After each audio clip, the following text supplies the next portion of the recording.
Tonight, members of Congress from both parties are calling for an investigation of Michael Flynn, and NBC News has learned the FBI questioned Flynn shortly after President Trump took office.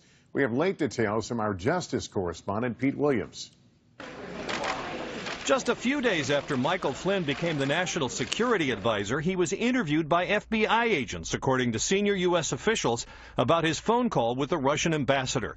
The officials say the interview was part of the FBI's long-running investigation into Russia's attempts to influence the presidential election, including its hacking attacks on the Democrats. Flynn was not under investigation, the officials say. The Russians were. And though the White House says Flynn was fired for misleading the vice president, two officials said the FBI agents did not believe that Flynn lied to them and therefore do not expect to see any charges come out of that interview.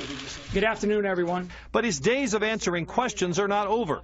Members of Congress who have launched their own investigations of Russian meddling in the election say they'll want to hear from him. I think it's likely that General Flynn will be at some point asked to come and talk to the committee about both post-election activities and any other activities that he would be aware of.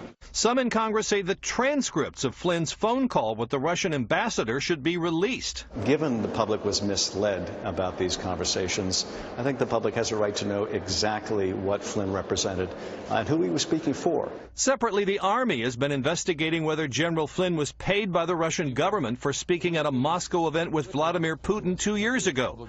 Federal law prohibits former military from receiving foreign payments without permission.